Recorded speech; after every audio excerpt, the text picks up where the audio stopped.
Ndugu wanahabari, tumeitana hapa kwa ajili ya kutoa taarifa kwa umma. Jeshi la polisi katika mkoa wa Njombe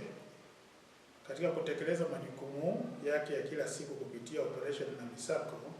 maalum yenye lengo la kuzuia na kutanzua uhalifu katika kipindi cha mwezi Julai 2026 imefanikiwa kuwakamata watuhumiwa 110 ambao wamejihusisha na matukio mbalimbali ikiwemo mauaji, uvunjaji, wizi na kuhujumu miundombinu ya serikali. Watuhumiwa 12 kati ya waliokamatwa wanatuhumiwa kwa mauaji na miongoni mwao ni Okoa Julio Ndwenya, huwa na miaka 28, mkazi wa Kambarage, ambaye anashikiliwa kwa tuhuma za mauaji ya mtu ambaye amefahamika kwa jina la Neli Lucas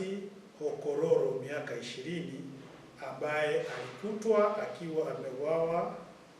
kwa kukatwa na kitu chenye ncha kali kichwani na kisha kufukiwa kwenye shamba lenye mianzi. Baada ya kuhojiwa, mtuhumiwa huyu amekiri kutenda kosa hilo na ameeleza kiini ni kipato au kuwania mali, ambapo kabla ya kutekeleza tukio hili alimkodi marehemu ambaye alikuwa ni dereva wa bodaboda na mkazi wa Msete, wilaya ya Njombe, siku ya tarehe 10 mwezi wa 6 2026 na kisha kwenda kumuua na kumfukia. Pia Jeshi la Polisi mkoa wa Njombe linapenda kutoa taarifa kuwa linamshikilia mtuhumiwa anayefahamika kwa jina la Jackton John Bosco Mgeni, huyo ana miaka 31, aliyekuwa anatafutwa kwa kutenda tukio la mauaji lililotokea tarehe 8 mwezi wa 8 2026 huko katika kijiji cha Ivigo, kata ya Igosi, wilaya ya Wanging'ombe, ambapo aliwaua watu wawili ambao wanafahamika kwa jina la Alfred Thomas Mgeni, huyo ana miaka 65,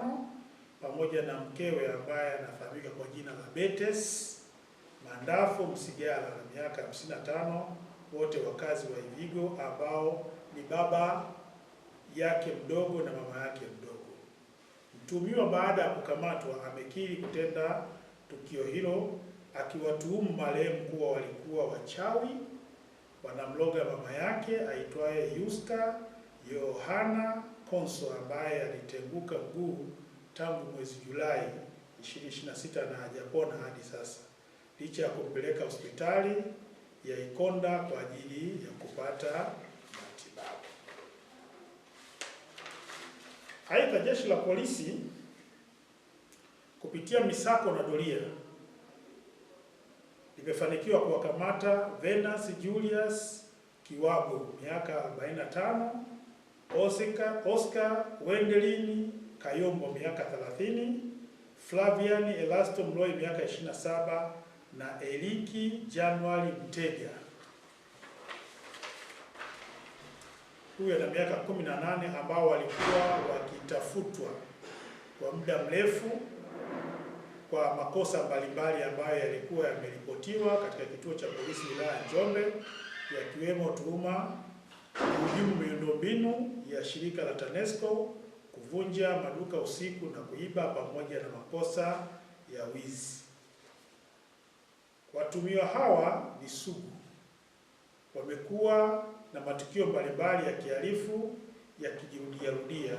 Hata hivyo, kuna kesi mbalimbali ambazo zinaendelea dhidi yao katika mahakama ya wilaya ya Njombe. Upelelezi utakapokamilika, watuhumiwa wote hawa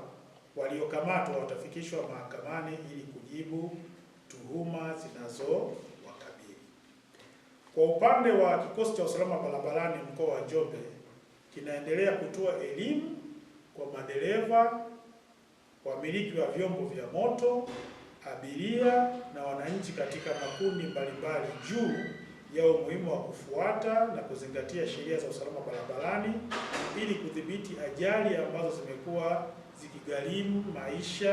ya watumiaji wengi wa barabara. Kwa Kupitia juhudi hizo, jumla ya madereva 6361 walikamatwa kwa makosa mbalimbali ya ukiukwaji wa sheria za usalama barabarani.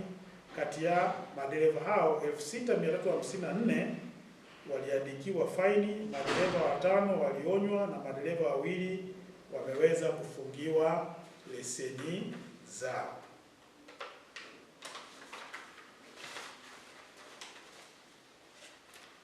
Jeshi la Polisi katika mkoa wa Njombe katika hatua nyingine limefanikiwa kuwafikisha mahakamani watuhumiwa na baada ya kupatikana na hatia wamehukumiwa vifungo mbalimbali kama ifuatavyo. Tarehe 20 mwezi wa 7 2026, Mahakama Kuu ya Kanda ya Njombe imewahukumu Petro Alfred Mfugale miaka 31 pamoja na mtu ambaye amefahamika kwa jina la Benson Naftali Liambilo miaka 35 kwa pamoja kunyongwa mpaka kufa baada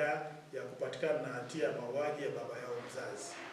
Tukio hili la mauaji lilitokea tarehe 16 mwezi wa 11 2025.